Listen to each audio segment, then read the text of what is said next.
দেখো এই ক্রাইসিসের সময়ে যারা তোমরা থাম্বনেলে দেখেছো যে একটা নিয়োগ, তাও আবার দেখো লিখে দিয়েছি যে স্থায়ী নয় অর্থাৎ চুক্তিভিত্তিক নিয়োগ, তাও তোমরা এসেছো, সুতরাং একটা দরকার।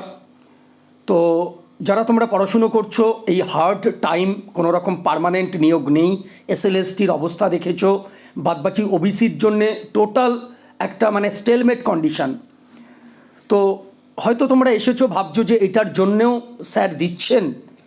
দেখো তোমরা এসেছো, আমিও দিচ্ছি, একটাই কারণ যে কতদিন বসে থাকবো এবং বাড়িতেও কিছুটা আমাদের হেল্প করতে হয়। তো যারা তোমরা হুগলি জেলায় থাকো এবং হুগলি জেলার আশেপাশে থাকো তারা এখানে চেষ্টা করতে পারো। যেরকমটা বলছিলাম, এটা কিন্তু কর্মবন্ধু অর্থাৎ মানে হেল্পার অ্যান্ড সুইপারের কাজ, একদম মানে লোয়ার রাঙে কাজ। তবুও দেখো কাজে কোনো রকম ছোট বড় নেই, একটা আর্থিক সহায়তা তোমরা দিতে পারবে তোমাদের ফ্যামিলিকে বা তোমাদের নিজেদের যেটা দরকার পড়াশুনোর খরচা, সেই জন্যেই ভিডিওটা শেয়ার করলাম। তো চলো আমরা নোটিফিকেশানটা খুলে নিই।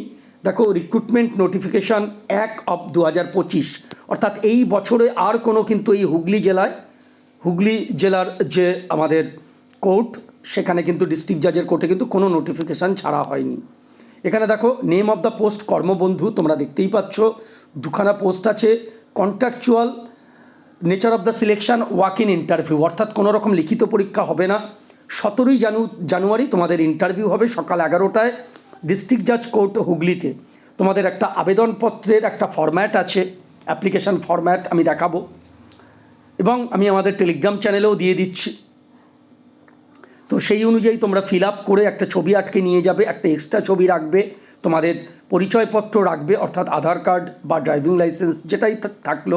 তো 17 তারিখ তোমরা সকাল 10টায় চলে যাবে, 11টায় তোমাদের ইন্টারভিউ। বয়স যেরকমটা দেখতে পাচ্ছ 18 থেকে 40 বছর, ক্লাস 8 পাস যোগ্যতা, যাদের মাধ্যমিক পাস মানে মার্কশিট আছে, 8 পাস সার্টিফিকেট নেই তারা যেতে পারো, কোনো অসুবিধা নেই।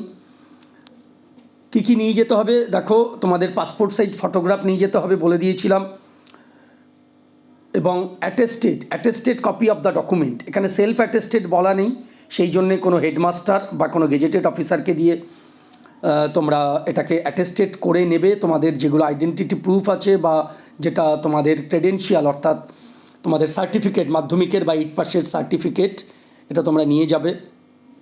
এরপরে দেখো তোমাদের বলি যে এই যে অ্যাপ্লিকেশান ফরম্যাট, তোমাদের ফুল নেম লিখবে, বাবার নাম লিখবে, ডেট অফ বার্থ লিখবে, অ্যাকচুয়াল এজ লিখবে, ন্যাশনালিটি, অ্যাড্রেস যেরকম আছে, এবং attested copy, educational qualification attested copy কিন্তু নিয়ে যেতে বলছে এবং শেষে সই করবে। তো এই অ্যাপ্লিকেশান ফরম্যাটটা তোমরা ফিল আপ করবে, এক্সট্রা একটা ফটো নেবে, এইভাবে তোমরা যাবে। তো একদম শেষে বলি যে দেখো হতাশ হবার কিছু নেই, একদম শেষ থেকেই আমাদের হয়তো দেয়ালে পিঠ থেকে গেলেও আমাদের শুরু করতে হয়। তো আমি তোমাদের কিন্তু আপডেট দেব খুব শীঘ্রই। ডিস্ট্রিক্ট কোর্টে কিন্তু আবার একটা বড়সড় ভ্যাকান্সি নোটিফিকেশান আসবে। তো চলো তোমাদের জন্য এই পুরো পিডিএফটা অ্যাপ্লিকেশানের আমি আমাদের টেলিগ্রাম চ্যানেল আমি দিয়ে দিচ্ছি। টেলিগ্রাম চ্যানেলের লিঙ্ক ভিডিও ডেসক্রিপশানে পাবে। আর এছাড়া আমাদের অনলাইন ব্যাচে কী করে ভর্তি হবে সেটার জন্যে তোমরা ডেসক্রিপশানটা দেখে নাও, আমাদের কিন্তু অনলাইন ব্যাচ চলছে।